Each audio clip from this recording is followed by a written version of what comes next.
ஹைதராபாத் அணியின் நட்சத்திர spinner Washington Sundar வீசிய ஒரே ஓவரில் 3 சிக்ஸ் 3 பவுண்டரி உட்பட 30 ரன்களை டெல்லி அணியின் மெக்கூர் விளாசியிருக்கிறார்.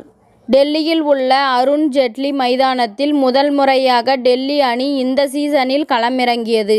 சிறிய மைதானம் என்பதோடு பேட்டிங்கிற்கு சாதகமாக இருக்கும் என்பதால் நிச்சயம் பெரிய ஸ்கோர் அடிக்கப்படும் என்று எதிர்பார்க்கப்பட்டது. அதற்கேற்ப முதலில் பேட்டிங் ஆடிய ஹைதராபாத் அணி 20 ஓவர்களில் 6 விக்கெட்டுகள் இழப்பிற்கு 266 ரன்கள் குவித்தது. சிறப்பாக விளையாடிய டிராவிஸ் ஹெட் 32 பந்துகளில் 89 ரன்களும், அபாஸ் அகமது 29 பந்துகளில் 59 ரன்களும், அபிஷேக் சர்மா 12 பந்துகளில் 46 ரன்களும் விளாசினார். டெல்லி அணி தரப்பில் குல்தீப் யாதவ் 4 ஓவர்களில் 55 ரன்கள் மட்டும் விட்டுக்கொடுத்து 4 விக்கெட்டுகளை வீழ்த்தினார்.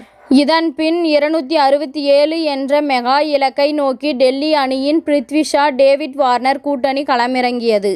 முதல் ஓவரை வீச புவனேஷ்குமார் வருவார் என்று எதிர்பார்க்கப்பட்ட நிலையில் வாஷிங்டன் சுந்தரை அழைத்தார் பாட் கமின்ஸ். பிருத்வி ஷா மற்றும் டேவிட் வார்னர் இருவருமே ஸ்பின்னுக்கு திணறுவார்கள் என்பதால் இந்த முடிவு எடுக்கப்பட்டதாக பார்க்கப்படுகின்றது. முதல் ஓவரிலேயே தொடர்ச்சியாக 4 பவுண்டரிகளை பிருத்வி ஷா விளாசிய நிலையில் 5வது பந்தை கொஞ்சம் வேகம் குறைத்து வீசினார். அதில் ஏமாந்து பிருத்வி ஷா 16 ரன்களில் வெளியேறினார். தொடர்ந்து புவனேஷ்குமார் வீசிய 2வது ஓவரில் டேவிட் வார்னர் 1 ரன்னில் ஆட்டமிழக்க டெல்லி அணி 2 ஓவர்கள் முடிவில் 2 விக்கெட்டுகளை இழந்து தடுமாறியது.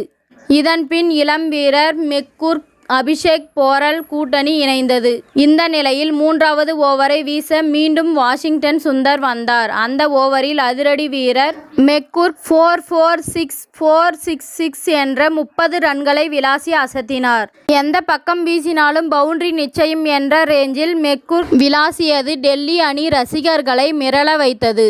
இதனால் டெல்லி ஓய்வறையில் அமர்ந்திருந்த பாண்டிக்கு, கங்குலி உள்ளிட்டோரையும் மகிழ்ச்சி அடைய வைத்தது. இத்துடன் இந்த செய்தி முடிவடைகின்றது. நன்றி, வணக்கம். மீண்டும் அடுத்த வீடியோவில் சந்திப்போம். மேலும் இதுபோன்ற சுவாரஸ்யமான தகவல்களை அறிய தமிழ் சிறை சேனலை சப்ஸ்கிரைப் பண்ணுங்க, ஷேர் பண்ணுங்க, லைக் பண்ணுங்க மற்றும் கமெண்ட் பண்ணுங்க.